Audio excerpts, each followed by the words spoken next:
Hi, everybody. Welcome to the Women's Eye Podcast. I'm Stacey Gualandi, your host, and I thank you for joining me. Now, here on the Women's Eye, we have no shortage of talent, creative, and inspirational guests. And today, we'll explain my ensemble, but today's a very special treat, especially for Barbie fans.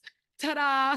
This episode is brought to you by the Casco Financial Group in Phoenix, Arizona. Casco's president, Catherine Scrivano, started her business to help people like you create the financial strength to achieve your dreams. Now, talk about dream guests. Meet Karan Feder, a Las Vegas-based costume consultant and connoisseur of classic costume history. With her new book, Barbie Takes the Catwalk, she shows readers a glamorous trip through Barbie's world, specifically Barbie's closet. It is a fantastic book. So I guess I should say, hi, Barbie. Hi, Barbie. Hi. Of course, I mean Karan Feder. So it's so nice to have you on the show. I mean, it's my pleasure. I'm happy to be here. This is so great. I mean, I think about this and I go, Barbie's been around since 1959. I'm starting with the original black and white, but the idea of this, I can't believe it hadn't been done, but only you could have done this book, correct? I think so, because what's unique about this book and the accompanying exhibition is that it really focuses on Barbie's fashion, where most other historical records that we've looked at that document Barbie from A to B really document sort of the evolution of the doll's silhouettes and her identity, which is super interesting, but not that interesting to me because I come from a fashion background. So I approached this project just kind of wanting to ignore all of that stuff about Barbie's body and hairdos and stuff like that, and really focus on the little miniature pieces of art that is the fashion. They are little pieces of art. And I guess I just didn't appreciate that when I was a kid, and having my Barbie dolls, but of course I love that you are all things costumes because, I've never met a costume I didn't like, here in Las Vegas, but were you a big Barbie fan, growing up? Where did this come from? Because I know this was a project born of the pandemic for you. Yeah. Yes, it was. And I really was not a Barbie fan. The only Barbies I ever had as a child were hand-me-down Barbies that came from the neighbor across the street after she probably she entered high school and she was done with her hoard of Barbies. Right. And my family just, sort of inherited them, but they were, they weren't new. They were kind of dated from an era before. There were pieces missing, shoes missing, clothes were falling apart. So I never was really super exposed to Barbie. But this project happened because I was working with a colleague at the Nevada State Museum, Las Vegas, where I was working as the curator of costume and textiles there. And David Porcello, he has been collecting vintage fashion for his entire life. David is one of these really fascinating guys where when he was 8 and his mother asked him, what is it that you want for your birthday this year, as you're an 8-year-old? And he says, there's this dress down the street at the Goodwill that I really love, and that I really want to get that and add that. So David's been collecting vintage fashion, a serious collector for his entire life. And part of his vintage fashion collection was Barbie fashion. And just like me, he never collected the dolls. He was just interested in these little miniature things. And so when the pandemic, and so at the State Museum, I had collected a number of vintage fashion pieces from David's collection to add to the costume and textile collection at the State Museum. But the Barbie fashion, it didn't really fit within the mission statement of the State Museum. So it was always something in the back of my mind. I knew I had seen David's collection. It was quite extensive and a very high quality collection. And I knew that at some point I wanted the opportunity to be able to do something to showcase it and interpret it. And so the pandemic offered me that opportunity. And that's how all those pieces sort of came together. Yeah, it's thank goodness that he did collect all those, because that inspired not only the book, but also that's how we met you, was through one of your exhibitions. I think it was the inaugural one for Barbie in Phoenix, correct? The exhibition, Barbie the exhibition that resulted from all this it's a touring national exhibition, and it first opened here in Vegas. Oh, in Vegas. At the end of 2021 or 2, it was in Vegas for a whole year. And then after Vegas, its next stop was Arizona. Actually, no, its next stop was in Canada. And it stayed in Canada for a while. Then it moved to Arizona, where it is now, through the very beginning of July. And then that exhibition is moving to Manhattan to the Mad Museum, and it'll be in New York through 2025. Well, I am so embarrassed because we are neighbors. We live in Las Vegas, and I cannot believe I'm going to blame the pandemic, but I didn't get a chance to see the exhibition. But the next best thing, I'm going to show the book again. The next best thing is this is the most amazing compilation, because not only does it have the Barbie fashion that you painstakingly photographed, but it also shows this connection between phenomenal designers throughout history, and a lot of the people who inspired them, like the Jackie O's, Twiggy, all the way up until like a Madonna, So explain why this book you felt was important to do. So I was interested in, so my thesis was, did Barbie's fashion designers, the team behind the scenes, did her clothes actually reflect culture? Now you think that's a pretty straightforward, you just automatically say, well, of course her outfits did reflect culture, but no one had ever taken the time to actually prove it academically, right? I mean, let's look at something that Barbie had on the shelves available to her in 1969, and was there a silhouette or a look or a cultural moment in time that you can parallel and say, yes, in fact, this happened at the end of 68, and then Barbie got this outfit in 69. So that's what this book does. It tries to prove that, in fact, Barbie's fashion does reflect culture and an evolution of fashion over a certain period of time. And for me, it's that, it's 59 through 99 is the really most interesting time period for Barbie for me. And so that's what this book juxtaposes: a moment in time in real life, and then Barbie's inspirational statement as a result. Well, that's what's amazing, because I kept thinking, wouldn't the people behind Barbie, the Mattel, the Carol Spencer, who was a longtime designer, right? Why wouldn't they just come forward and say, this is what inspired us? But I guess, was it kind of keeping the mystery, I suppose, under, or it's, I don't know, could they get in trouble? Well, that's absolutely fascinating. And when I started this project, I expected that I would have access to Mattel's archives, and that would be really revealing. There would be some really interesting moments in there that I could talk about and reveal, but there really isn't anything like that in the archive. Now, Carol Spencer did write her own book in the last 5 years or so, and there are moments in Carol's book where she does have a memory and documents it in her book. Well, I was looking at these things, and then I designed these things for Barbie. So that's super helpful. But short of that, at least in that time period, there are very few examples of that documentation that were saved over the years, which is unfortunate. It's amazing. So I feel that this book is kind of important for the Mattel legacy, because at least it puts down on paper something for other people who want to continue this kind of work to start with. We've got just a sort of toe in the door of what people were thinking back then.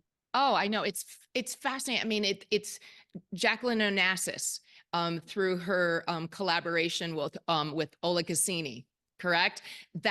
Those fashions, I mean, they were there. They are on Barbie, Yeah. All the way. That's a pretty literal example, isn't it?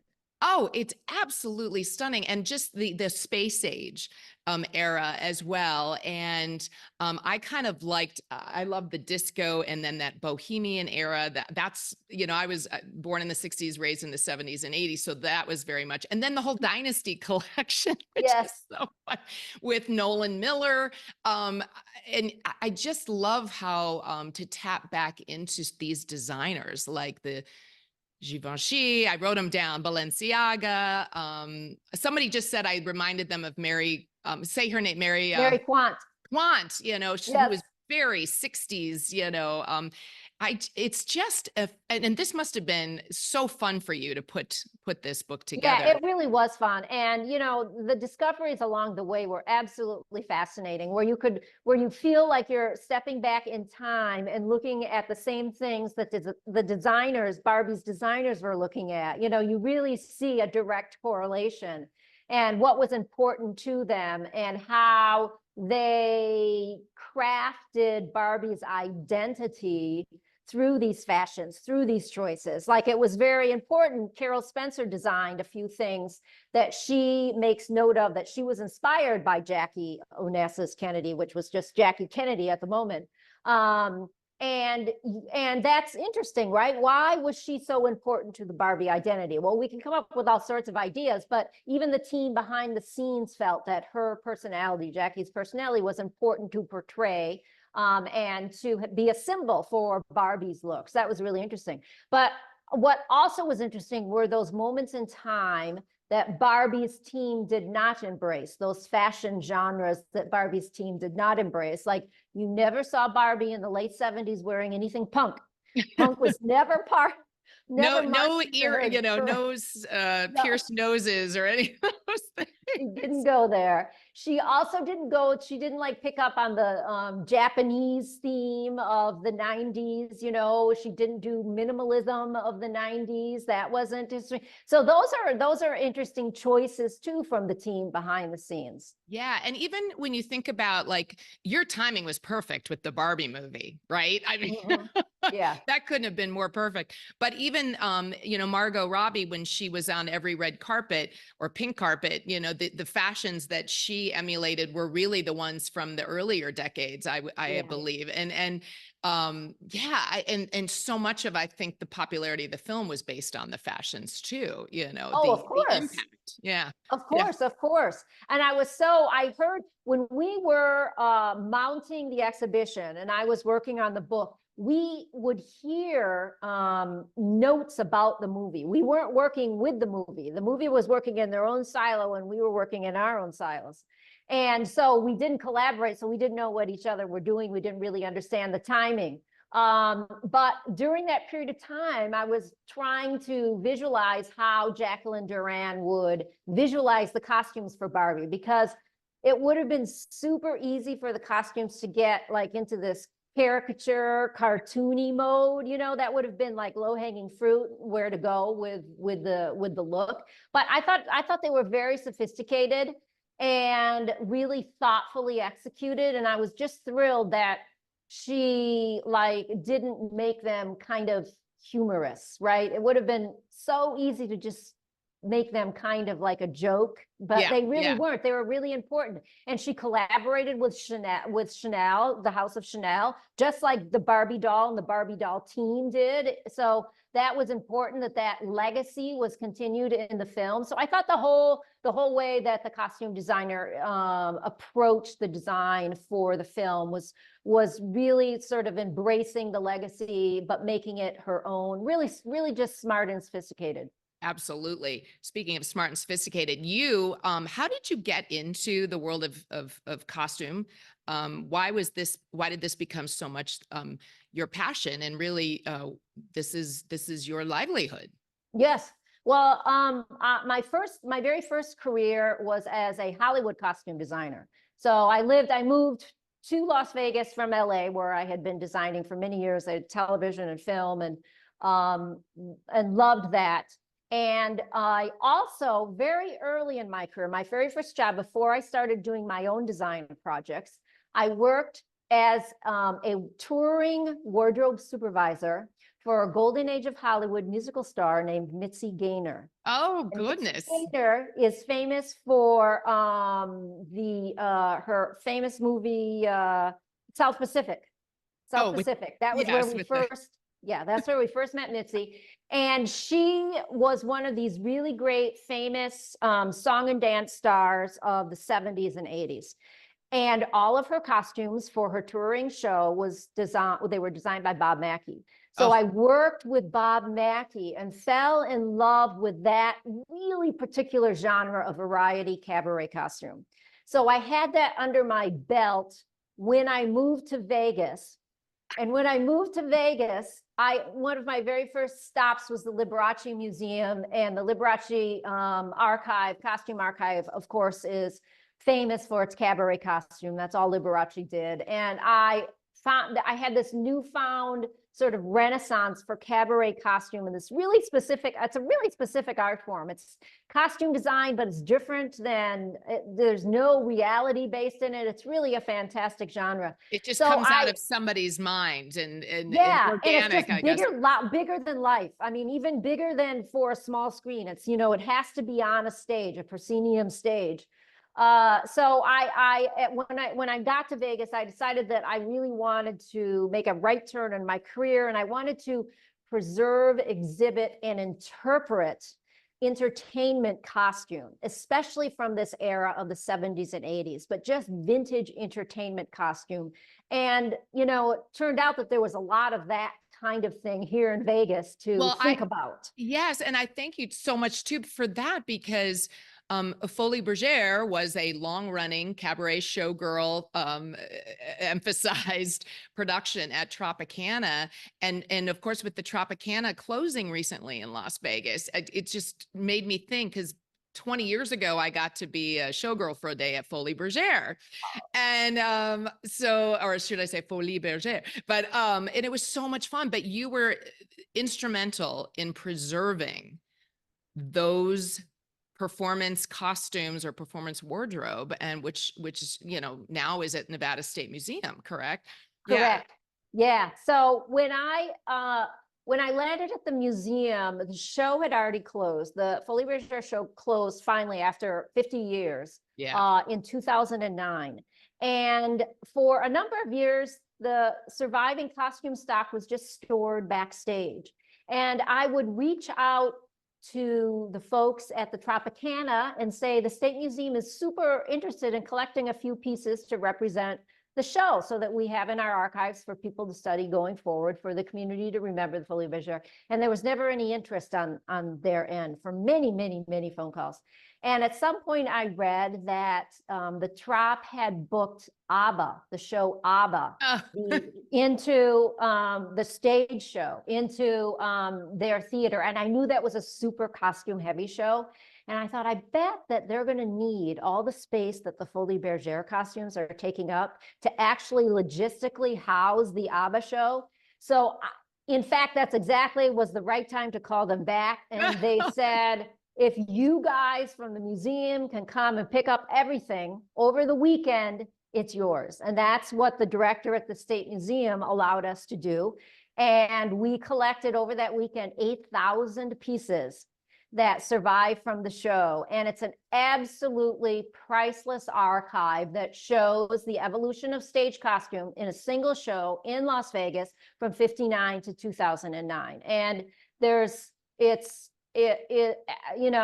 so much more to study. I, just tipped my toe in the water studying that archive, but it's really unique and interesting. I can't wait to go. Yeah. I mean, it's just because I don't know if people have the vision and the forethought like you did to think like this needs to be preserved, because they'd be kicking themselves if they, if they didn't think to keep all of those costumes too. But have you ever heard the story of the reason that there are so few of these cabaret costumes that survive from Vegas? So the deal with all from like 59 through 75, all the costumes for the Folies Bergère show were built in Paris by all the Europeans that were building the Parisian edition of the show. Which is like the Lido, right? At the, No, they had Folies Bergère, they had their own edition, in Paris. And so the same artisans were building there, and then would ship over here for us to use on the Vegas stage. Yeah. And the tax rules in Vegas at the time only allowed that import to be tax-free for 2 years. Oh. And after 2 years, the production here in Vegas had to either pay an extensive duty on it, had to send all the sets and costumes back to Europe, or had to destroy them to get out of paying the duty. Oh, man. So that's what they did. Every 2 years, that's why we got new shows every 2 years. Every 2 years, literally, sets and costumes went out behind the Trop, which was just the desert back then. Yeah. And there was literally a bonfire. And I had heard these stories for years when I was talking to people. I thought, I don't know. I doubt it, right? It sounds like too much. I doubt it. But then I ran into an actual video footage of this from the Las Vegas News Bureau where someone actually recorded this at some point in time. And it's officially, there was like a person from the Vegas tax guy, an official looking guy standing there with a pen and paper and taking note, making sure that things were being destroyed. So this was just routine. So the fact that any of these costumes from that period of time survive is an incredible story to tell. Unbelievable. Oh gosh, I know. If the strip could talk, right? Yeah, right. No. Well, in all of, because I've got to sadly wrap up because I could talk to you about this stuff all day, but we'll have to go have coffee or something. Good. No, but for this book, is it hard to pick one that was your favorite, or maybe the most unique, or the biggest surprise for you? There's definitely a biggest surprise. The biggest surprise for me was to realize that the Barbie fashion design team was inspired by Madonna's performance on the first VMA Awards, where she sings Like a Virgin, crawling around on stage in her version of a wedding dress. Right. There it is. That was really illuminating to me, because it doesn't seem like a typical choice for Barbie's identity, right? Because that was pretty risque for Madonna at that point in time. It is. She made headlines for sure with that. That's why, and I never knew that there was a Barbie rendition of that. Yeah. So, but now again, it wasn't advertised as that, and no one ever talked about that. And I can't find any documentation of that. This is my theory. Those two looks are awfully close. The timing is perfect. I suspect that's what happened, but we'll, again, because Mattel never took the time to save any institutional archives, a lot of this, is lost. Most of it is lost. So yeah. Well, you're peeling away the layers in solving the mystery for us with this book. But just to say, this is what inspired me today. Just if anyone's wondering. But well, I can't thank you enough for taking the time to talk with us, because like I said, I just had so much fun reading this book and just looking at the pictures and all things Barbie. So. Well, it's right up your alley. Yeah, exactly. So thank you. Now you can learn more about Karan Feder and her book, Barbie Takes the Catwalk, by just going to our website, thewomenseye.com. On our website, you'll also find our books, a lot smaller, but we have 20 Women Changemakers. You can find that on changemakersbook.com, and 20 Women Storytellers at womenstorytellersbook.com. Don't forget to write and review us on Apple Podcasts and subscribe to our newsletter and YouTube channel. And again, thanks, Barbie. And thanks to you, or all of you, for joining us on the Women's Eye podcast. I'm Stacey Gualandi. Remember, it's the world as we see it.